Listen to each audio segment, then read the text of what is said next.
The invitation arrived on a crisp December morning. A crisp white card with elegant silver script. A Christmas party. Her Christmas party. My first instinct was to toss it, watch it become one with the coffee grounds and eggshells in the trash. But I couldn't. Maybe it was the festive spirit in the air, or maybe just plain old curiosity. So, I found myself standing on her doorstep a week later, clutching a bottle of wine like a shield. The door swung open, and there she was, Sarah. She looked radiant. Same bright smile that could light up a room, same laugh lines around her eyes. The house was exactly as I remembered, just with more tinsel and a towering Christmas tree blinking in the corner. For a moment, it felt like no time had passed at all, like I could just step inside, hang my coat on the familiar hook, and we'd fall back into our old rhythm. But then I saw it, a diamond sparkling on her left hand, catching the light from the fairy lights. It was a gut punch, of course. She'd moved on. A friendly-looking guy with a kind smile came up behind her, wrapping an arm around her waist. "This is Liam," she said, her voice bright.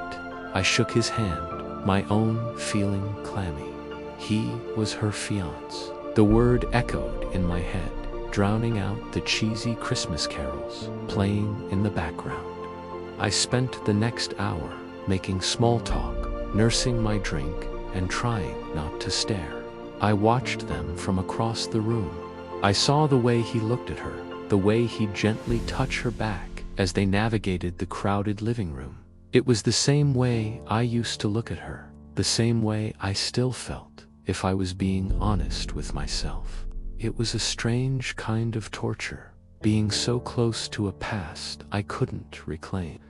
Old memories flickered through my mind, like a vintage film reel. Us picking out our first sad little Christmas tree, burning the gingerbread cookies, and laughing until we cried. The way she'd steal my scarves and wear them, even though they were way too big for her. Each memory was a sweet ache in my chest.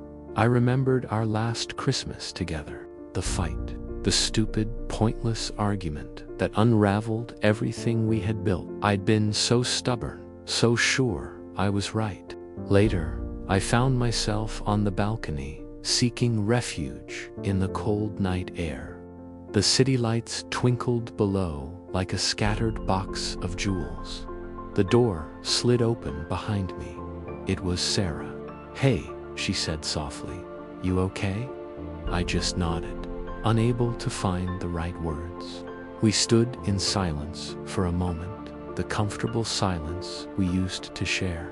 "He's a good guy, Liam," I finally managed to say. She smiled, a small, genuine smile. "He is. He makes me happy."